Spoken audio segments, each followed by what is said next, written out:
Welcome back, MGTOW men. I missed you guys last night. Yesterday was a blur.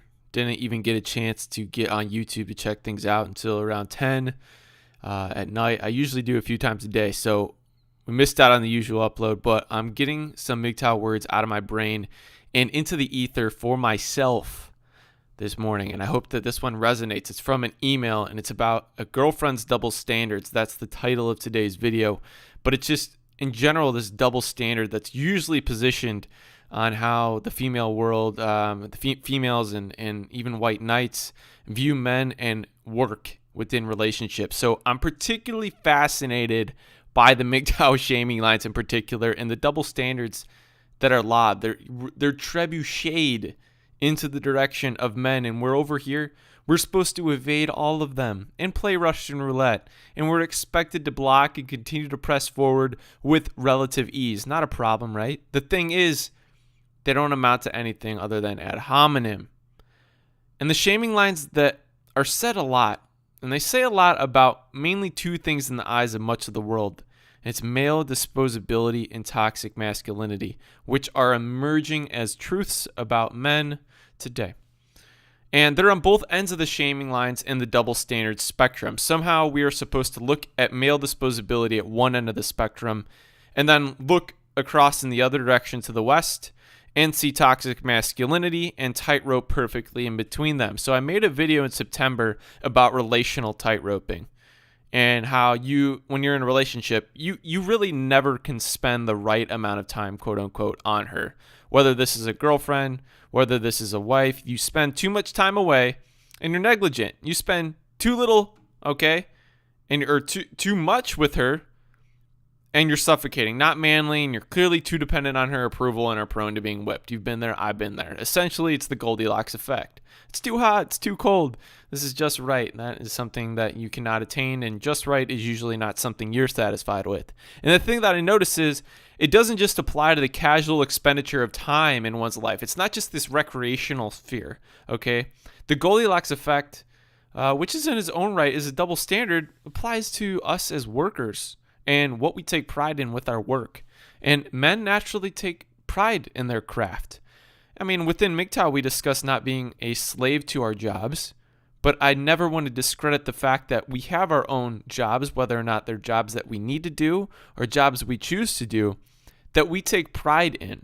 And what I noticed in the past relationships that I was in is, I had to always show some effort that I was moving forward and never stagnating. But, I couldn't spend any more than 40 hours that society had allotted me to spend on the work that week. And, so that when she viewed me and she viewed her relationship with me, she would see that society had accepted me because I was a full-time employee. I was typical. I was accepted. And therefore, she could be accepted because your social acceptance is her acceptance. And that's going to mean her safety. And ultimately, that means her acceptance and value of you as a person, her attraction to you in the first place. But you dip in the realm of, I will go back to school. I want to get a job. I will work up to full-time hours soon. I'm just going to be part-time right now. And she's going to ditch. All right. But, right now I just want to get my side business going. Or right now I need to catch up on spending time with my parents. My friend Jack, he's in the hospital. Or I want to learn Spanish finally. I finally want to teach myself all the Adobe Suite software. Or maybe, heaven forbid, I just want to slow down and enjoy my life for a little bit. Let's be frank. And you can't do any of these things. But you also can't slip too far ahead of the 40-hour work week threshold because, if you do, you're getting shamed in the other direction for working too hard. You're being negligent. You're being obsessed with your job. You're narcissistic about it and not trusting enough in the two of you that things will work out financially. Because, if you really had faith in the relationship, you'd just let things play out and you'd leave work at home and not bring it home. Or leave work at work and not bring it home, right?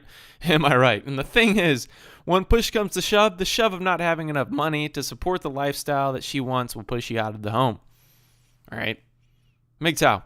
And what I got in the email the other day that I received was this very situation. So let's give it a read. And it's from a brother I've received an email on in the past. And he's looking for some advice about this. So I'm going to email him. But if you got a few of your own 2 cents to share in the comment section below, please do. Hey, Hoodie. Last time I wrote you, it was about my ex-girlfriend leaving me and my mom losing her job. Now, I'd like to give you an update. So recently, my job announced to all the employees that it was shutting down due to the company being out of money. As soon as I told my mom, she asked me when I was getting a new job. It had not even been 30 seconds after she already was demanding that I know my immediate next step. Impossible. She then told me she did not raise a lazy bum and to get back out there and find a job. So obviously your mom's probably working through some stuff right now. She's taking it out on you too. That's my immediate impression. My ex found out and told me she was glad she had dropped me before this happened. So clearly she doesn't have much going on, and she wants to prod and poke at you for not having a job. In her words, I deserved it for picking the wrong life goal. Well, dude, I remember you're pretty young, so I think you'll be all right. And now I can't even get a reference for my old job where my mom worked because the people there won't call me back or answer my emails. And I believe that was because of their experience with his mom. Life has made a drastic turn. I keep thinking about how it relates to going MGTOW. Last night, my parents were fighting over a $20 fee over a gym membership, a family membership. Because of this $20, my parents are screaming at the top of their lungs about money, whose fault it is, and the $20 fee was added to the bill. I don't want that for my future. I've seen what women can do or threaten to do to a man's future, and it's scary. So this guy has been struggling with the thought of he's considering marriage still. A lot of this is not making sense. I do want kids someday. I do want to be a good Christian man and also a father. However, I don't know what to do anymore regarding women and my family. It's becoming a lot of stress with this very little relief in sight. I'm hoping you can give a little clarity to all this mess from an outside perspective. I hope you are well, and thanks for your time. Well, thanks for your time, man, and I hope that some of us can help you out today. I know I'm going to get back to you with an email, but for now, I'm going to talk about this double standard.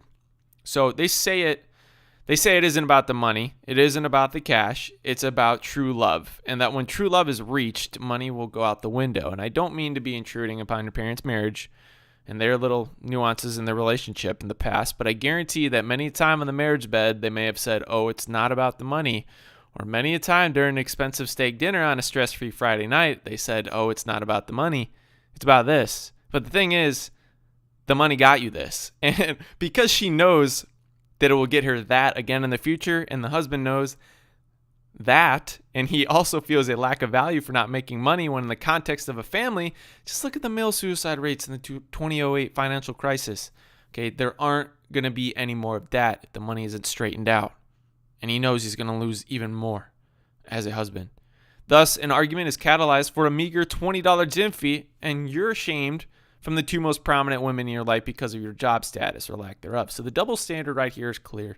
But a brief anecdote from Barbar, actually I listened to last night in one of his videos. I think it was a chat with Spetsnaz. Check it out if you haven't.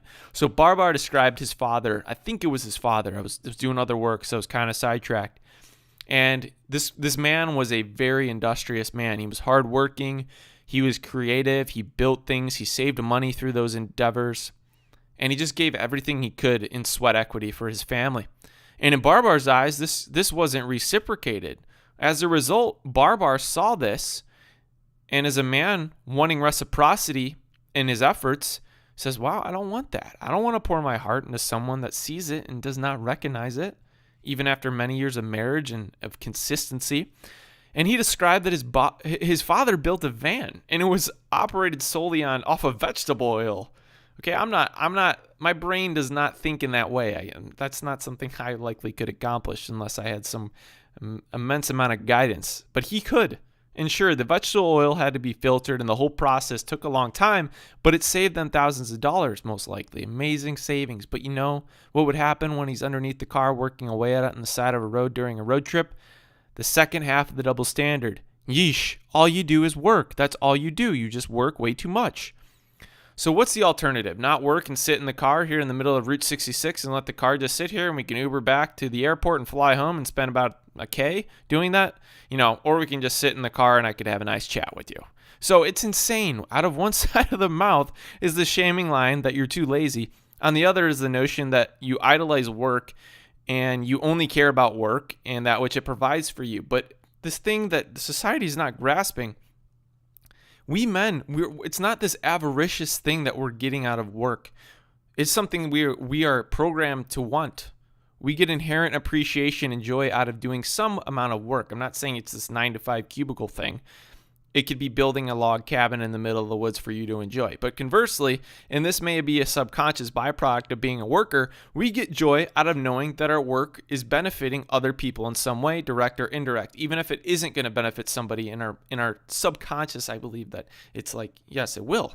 So we are very rarely just thinking about this miserly. We're not self-absorbed with this ploy that is envisioned to be racing through our brain when we're working and finding joy in it. But a man that is too driven to work and by his work today is a toxic male. On the other side of the coin is the disposable male, the one that didn't have the job lined up the day that he lost one. It's unbelievable. And the thing that we just can't get across is that those men that don't have a job and know that they have to have one, they'll get one if they know they have to get one. It may not be the one they want. And when they can't, they're miserable. They don't need to be shamed and disposed of this like the world thinks that they do, because a man finds value in his own pursuit of finding value. He's not going to discard that. So MGTOW brothers, these double standards, this tight-roping, it all adds to our understanding of MGTOW. And obviously, I'm going to take away with the positive message, and it's all reduced by going your own way and getting yours. As the basketball saying is, we are all aiming to get ours. We're all aiming to get our shots up that game. We don't aim to not help others out when they need it, but we are all getting ours at the pace that we are getting ours. Being MGTOW, going MGTOW, we can put the gas pedal to the floor when we want to, and we can pull up and hit the brakes when we want to. We can choose the pace that we go. And the emailer once again asked for insight on what to do with this situation. Please help him out. Put some in the comment section. I'm going to let him know and send an email too. So thanks again. Enjoy your day, guys. Thanks for listening. And as always, if you want your testimony about how you came to MGTOW and what it has done to benefit you in your life, to reach other men, my ebook is going to be put together. And if you want to be a part of that, email me at sunrisehoodie@gmail.com or on Twitter @sunrisecity. Hoodie's up, man. Hoodie's out.